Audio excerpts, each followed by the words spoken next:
আমরা আজকে বিসিএস এর প্রিভিয়াস ইয়ারের question live MCQ offline section থেকে দেখব বাংলা সাহিত্যের। তো দীনবন্ধু মিত্র, ফরুক আহমেদ এবং কায়কোবাদ সেকশনটা দেখব। 5টা কোশ্চেন অলরেডি পড়া আছে, যেগুলো পড়া নাই 10টা, সেই 10টা আমি এখন পড়বো। তো ফরুক আহমেদের সাত সাগরের মাঝি কত সালে প্রকাশিত হয়? সো এটা আমার জানা নাই। 1905, 40, 44, 55 অনেকগুলো অপশন দেওয়া আছে। তো একটা র্যান্ডম অপশন সিলেক্ট করতে পারি। সাত সাগরের মাঝি 1905, 1944 এটা কারেক্ট অ্যান্সার। সাত সাগরের মাঝি কাব্যগ্রন্থ ফরুক আহমেদ রচিত পাঞ্জেরি কাব্যগ্রন্থটি সাত সাগরের মাঝি কাব্যগ্রন্থের অন্তর্গত। মুসলিম জাগরণের কবি ফরুক আহমেদ রচিত প্রথম ও শ্রেষ্ঠ কাব্যগ্রন্থ সাত সাগরের মাঝি 1944 সালে প্রকাশিত হয়। সাত সাগরের মাঝি কাব্যগ্রন্থের মোট 19টি কবিতা আছে। সাত সাগরের মাঝি নামে একটি কবিতা আছে গ্রন্থের সর্বশেষে। অন্যান্য উল্লেখযোগ্য কবিতা সিন্দাবাদ, পাঞ্জেরি, লাশ, আউলাদ, দরিয়া, শেষ রাত্রি ইত্যাদি। ফরুক আহমেদ 1918 সালের 10ই জুন মাগুরা জেলার থানাইল গ্রামে জন্মগ্রহণ করেন। খুব সম্ভবত এটা 1918 হবে না, এটা 1918 হবে। ফরুক আহমেদ 1918 সালের 20 জুন মাগুরা জেলার শ্রীপুর থানার মাজাইল গ্রামে জন্মগ্রহণ করেন। তিনি ছিলেন মুসলিম পুনর্জাগরণবাদী কবি। সাত সাগরের মাঝি ফরুক আহমেদ রচিত শ্রেষ্ঠ এবং প্রথম প্রকাশিত কাব্যগ্রন্থ। 1944 সালে কলকাতার দুর্ভিক্ষের পটভূমিতে লাশ কবিতা লিখে তিনি প্রথম খ্যাতি অর্জন করেন। ফরুক আহমেদ তার বিখ্যাত কাহিনী কাব্য হাতেম তাই এবং এর জন্য 1966 সালে আদমজী পুরস্কার লাভ করেন। 1966 সালের এই পাখির বাসা শিশুতোষ এর জন্য ইউনেস্কো পুরস্কার লাভ করেন। মুহূর্তের কবিতা ফরুক আহমেদ রচিত একটি সনেট সংকলন। ফরুক আহমেদ রচিত কাব্যগ্রন্থগুলো হলো সাত সাগরের মাঝি, সিরাজা মুনিরা, নৌফেল ও হাতেম। মুহূর্তের কবিতা সিন্দাবাদ, হাতেম তাই, নতুন লেখা, হাবেদা, মরুর কাহিনী।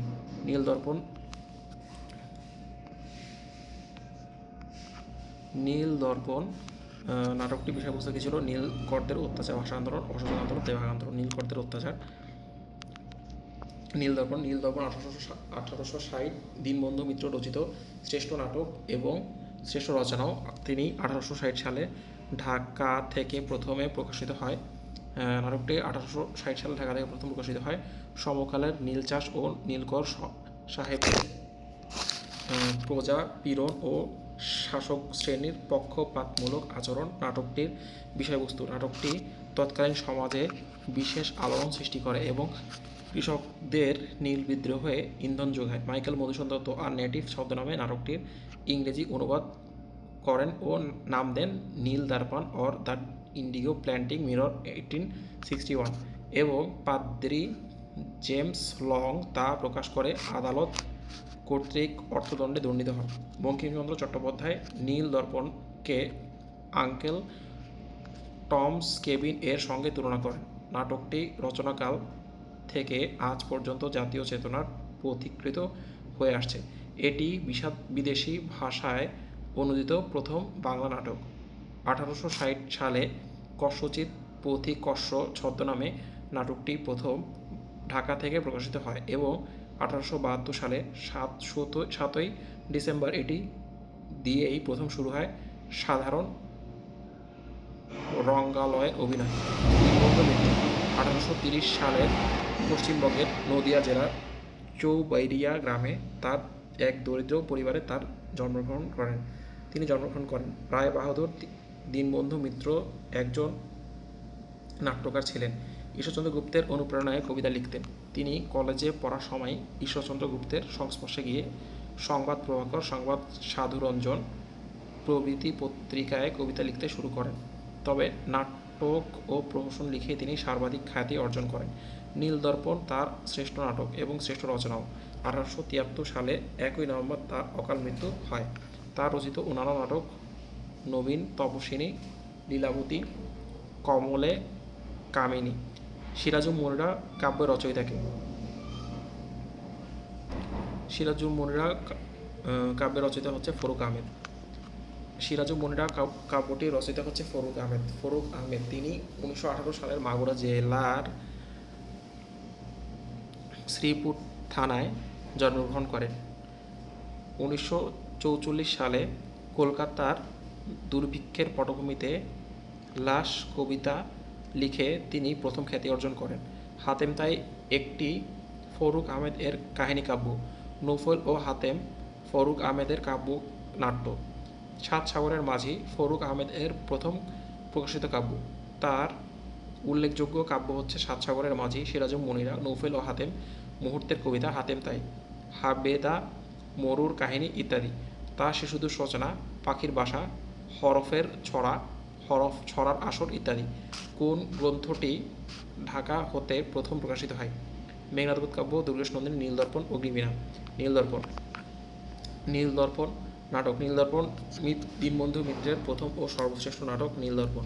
এটি বাংলা সাহিত্যের একটি বিখ্যাত নাটক। 1860 সালে নাটকটি প্রথম ঢাকা থেকে প্রকাশিত হয়।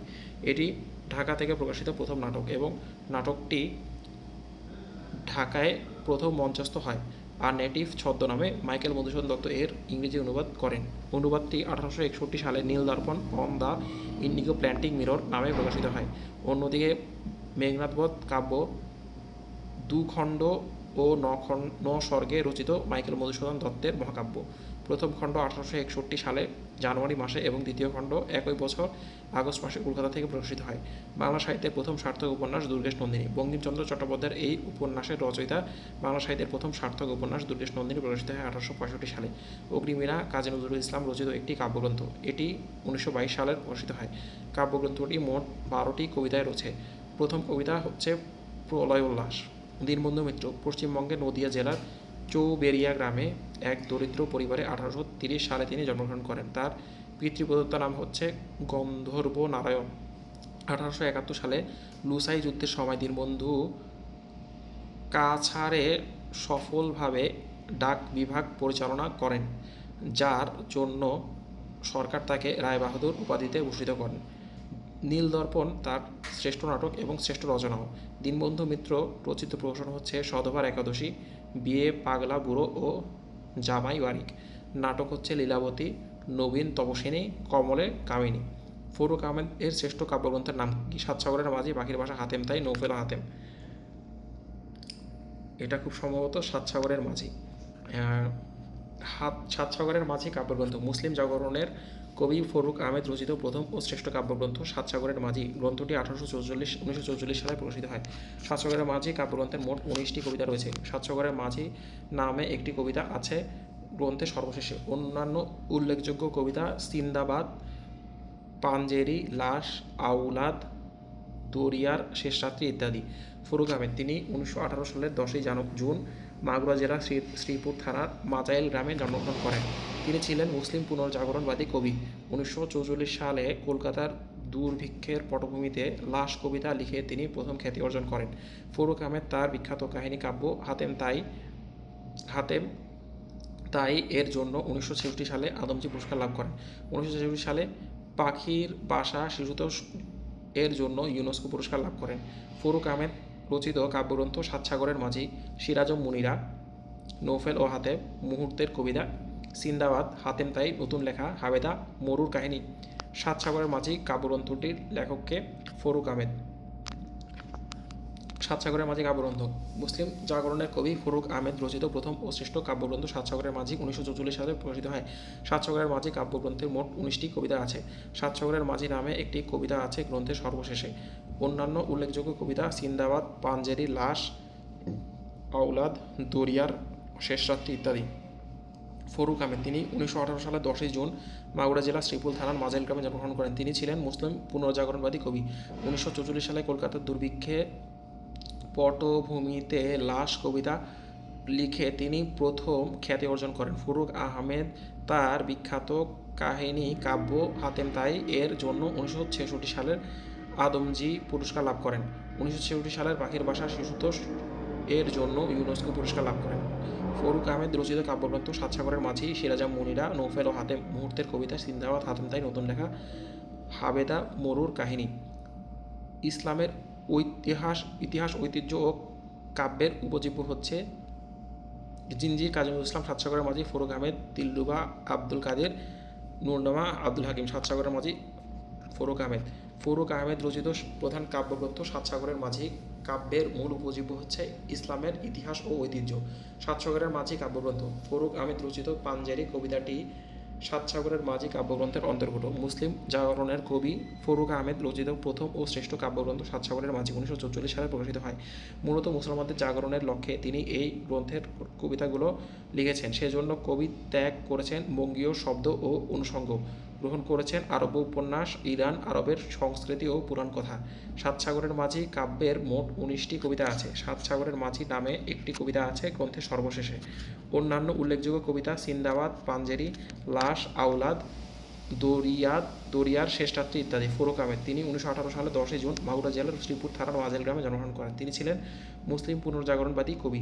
1944 সালে কলকাতার দুর্ভিক্ষের পটভূমিতে লাশ কবিতা লিখে তিনি প্রথম খ্যাতি অর্জন করেন। ফরুক আহমেদ তার বিখ্যাত কাহিনী কাব্য হাতেম তাই এর জন্য 1966 সালে আন্তর্জাতিক পুরস্কার লাভ করেন। 1966 সালে পাখির ভাষা শিশুতোষ এর জন্য তিনি ইউনেস্কো পুরস্কার পান। ফরুক আহমেদ রচিত কাব্যগ্রন্থ হচ্ছে সাত সাগরের মাঝি, সিরাজুম মুনিরা, নৌফের হাতেম, মুহূর্তের কবিতা, সিন্দাবাদ, হাতেম তাই, নতুন লেখা, হাওদা, মরুর কাহিনী। কোনটি দীনবন্ধু মিত্রের রচনা? দীনবন্ধু মিত্রের রচনা হচ্ছে কমলে কাহিনী, চক্ষুদান, বিধবা বিবাহ, ভদ্রার্জুন। কমলে কাহিনী কমলে কাহিনী নাটক। কমলে কাহিনী 1873 সালে দীনবন্ধু মিত্র সর্বশেষ নাটক। এই নাটকের পটভূমি কাছাড় অঞ্চল। চরিত্রগুলো সবই অভিজাত বংশীয়, তবে দুর্বল। 20 ডিসেম্বর 1873 তারিখে নাটকটি ন্যাশনাল থিয়েটার সর্বপ্রথম অভিনীত হয়। তার উল্লেখযোগ্য চরিত্র রাজা, সমরকেতু, শশাঙ্ক, শেখর, গান্ধারী, সুশীলা, সুরবালা। অন্যদিকে চক্ষুদান প্রহসনটির রচয়িতা রামনারায়ণ তর্করত্ন। তারাচরণ শিকদার রচিত ভদ্রার্জুন নামক মৌলিক নাটকটি 1852 সালে প্রকাশিত হয়। ভদ্রার্জুন ইংরেজি ও সংস্কৃতের যুক্ত আদর্শে রচিত প্রথম মৌলিক মধুরান্তিক বাংলা নাটক। দীনবন্ধু মিত্র। রায়বাহাদুর দীনবন্ধু মিত্র একজন নাট্যকার ছিলেন। 1830 সালে পশ্চিমবঙ্গের নদিয়া জেলার চৌবেরিয়া গ্রামে এক দরিদ্র পরিবারে তিনি জন্মগ্রহণ করেন। তার পিতৃপ্রদত্ত নাম গন্ধর্ব নারায়ণ। ঈশ্বরচন্দ্র গুপ্তের অনুপ্রেরণায় কবিতা লিখতেন। তিনি কলেজে পড়ার সময় ঈশ্বরচন্দ্র গুপ্তের সংস্পর্শে গিয়ে সংবাদ প্রভাকর, সাধু রঞ্জন প্রভৃতি পত্রিকায় কবিতা লিখতে শুরু করেন। তবে নাটক ও প্রহসন লিখে তিনি সর্বাধিক খ্যাতি অর্জন করেন। নীলদর্পণ তার শ্রেষ্ঠ নাটক এবং শ্রেষ্ঠ রচনাও। দীনবন্ধু মিত্রের কাব্যগ্রন্থ দ্বাদশ কবিতা ও দীনবন্ধু মিত্রের কাব্যগ্রন্থ দ্বাদশ কবিতা ও সুরোধিনী কাব্য। দীনবন্ধু মিত্র রচিত প্রহসন সধবার একাদশী, বিয়ে পাগলা বুড়ো ও জামাই বারিক। নাটক লীলাবতী, নবীন তপস্বিনী, কমলে কামিনী। দীনবন্ধু মিত্রের নীলদর্পণ নাটকের প্রথম কোথা থেকে প্রকাশিত হয়? ঢাকা থেকে। নীলদর্পণ 1880 দীনবন্ধু মিত্র রচিত শ্রেষ্ঠ নাটক ও শ্রেষ্ঠ রচনাও। নাটকটি 1860 সালে ঢাকা থেকে প্রথম প্রকাশিত হয়। সমকালে নীলচাষ ও নীলকর সাহেবদের প্রজাপীড়ন এবং শাসক শ্রেণীর পক্ষপাতমূলক আচরণ নাটকটির বিষয়বস্তু। নাটকটি তৎকালীন সমাজে বিশেষ আলোড়ন সৃষ্টি করে এবং কৃষকদের নীল বিদ্রোহে ইন্ধন যোগায়।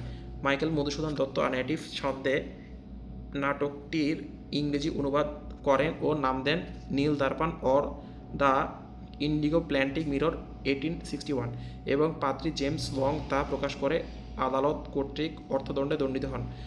বঙ্কিমচন্দ্র চট্টোপাধ্যায় নীল দর্পণকে আঙ্কেল টমস কেবিন এর সঙ্গে তুলনা করেন। নাটকটি রচনাকাল থেকে আজ পর্যন্ত জাতীয় চেতনার প্রতিকৃত হয়ে আছে। এটি বিদেশি ভাষায় অনুদিত প্রথম বাংলা নাটক। 1860 সালে কস্যচিৎ পথিকস্য ছদ্মনামে নাটকটি প্রথম ঢাকা থেকে প্রকাশিত হয় এবং 1872 সালের 7 ডিসেম্বর এটি দিয়েই শুরু হয় সাধারণ রঙ্গালয়ের অভিনয়।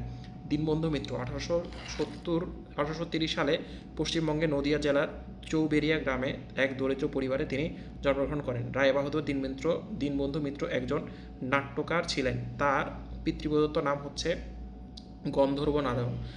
ঈশ্বরচন্দ্র গুপ্তের অনুপ্রেরণায় কবিতা লিখতেন। তিনি কলেজে পড়ার সময়ই ঈশ্বরচন্দ্র গুপ্তের সংস্পর্শে গিয়ে সংবাদ প্রভাকর, সংবাদ সাধুরঞ্জন প্রভৃতি পত্রিকার কবিতা লিখতে শুরু করেন। তবে নাটক ও প্রহসন লিখে তিনি সর্বাধিক খ্যাতি অর্জন করেন। নীলদর্পণ তার শ্রেষ্ঠ নাটক এবং শ্রেষ্ঠ রচনাও। 1873 সালে 1 নভেম্বর তার অকাল মৃত্যু ঘটে। তার রচিত অন্যান্য নাটক নবীন, তপস্বিনী, লীলাবতী, কমলে কামিনী। কবি কায়কোবাদ রচিত মহাশ্মশান কাব্যের ঐতিহাসিক পটভূমি কি? পানিপথের তৃতীয় যুদ্ধ। কায়কোবাদের মহাশ্মশান কাব্যটি পানিপথের তৃতীয় যুদ্ধের প্রেক্ষাপটে রচিত মহাশ্মশান কাব্য। কাব্যটি ধারাবাহিকভাবে মোহাম্মদ রওশন আলী সম্পাদিত কোহিনূর পত্রিকায় প্রকাশিত হয়।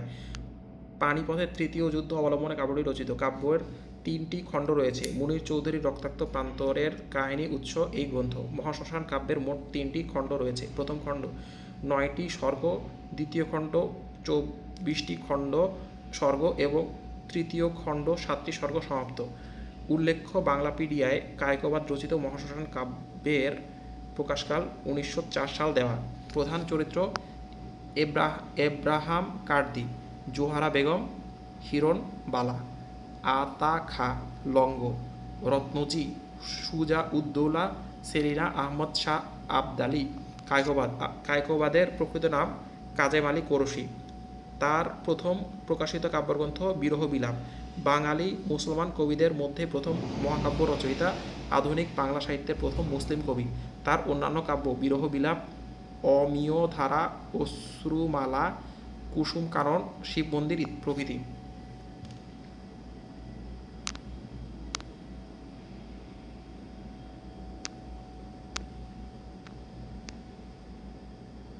সো আমার একটা আনরিড আছে, সেটা আবার পড়বো। ফরুক আহমেদের সাতসাগরের মাঝি কত সালে প্রকাশিত হয়? 1944। সঠিক উত্তর। সাতসাগরের মাঝি কাব্যগ্রন্থ। ফরুক আহমেদ রচিত পাঞ্জারি কবিতাটি সাতসাগরের মাঝি কাব্যগ্রন্থের অন্তর্গত। মুসলিম জাগরণের কবি ফরুক আহমেদ রচিত প্রথম ও শ্রেষ্ঠ কাব্যগ্রন্থ সাতসাগরের মাঝি 1944 সালে প্রকাশিত হয়। সাতসাগরের মাঝি কাব্যগ্রন্থে মোট 19টি কবিতা আছে। সাতসাগরের মাঝি নামে একটি কবিতা আছে গ্রন্থের সর্বশেষে। অন্যান্য উল্লেখযোগ্য কবিতা সিন্দাবাদ, পাঞ্জারি, লাশ, আওলাদ, দরিয়ার শেষ রাত্রি ইত্যাদি। ফরুক আহমেদ 1918 সালের 10 জুন মাগুরা জেলার শ্রীপুর থানার মাজাইল গ্রামে জন্মগ্রহণ করেন। তিনি ছিলেন মুসলিম পুনর্জাগরণবাদী কবি। সাতসাগরের মাঝি ফরুক আহমেদ রচিত শ্রেষ্ঠ এবং প্রথম প্রকাশিত কাব্যগ্রন্থ। 1944 সালে কলকাতার দুর্ভিক্ষের পটভূমিতে লাশ কবিতা লিখে তিনি প্রথম খ্যাতি অর্জন করেন। ফরুক আহমেদ তার বিখ্যাত কাহিনী কাব্য হাতেম তাই এর জন্য 1966 সালের আদমজী পুরস্কার লাভ করেন। 1966 সালে পাখির বাসা শিশুতোষ এর জন্য ইউনেস্কো পুরস্কার লাভ করেন। মুহূর্তের কবিতা ফরুক আহমেদ রচিত একটি সনেট সংকলন। ফরুক আহমেদ রচিত কাব্যগ্রন্থ সমূহ হল সাতসাগরের মাঝি, সিরাজুম মুনিরা, নৌফেল ও হাতেম, মুহূর্তের কবিতা, সিন্দাবাদ, হাতেম তাই, নতুন লেখা, হাবেদা, মরুর কাহিনী। সো আজকে এই পর্যন্তই। আমাদের 11 জন সাহিত্যিক এর যে বিসিএস এর কোশ্চেনগুলো সেগুলো সবগুলো পড়া শেষ। আগামীতে আমি নতুন কোনো ভিডিও নিয়ে আপনাদের সামনে হাজির হব। ধন্যবাদ। আসসালামু আলাইকুম।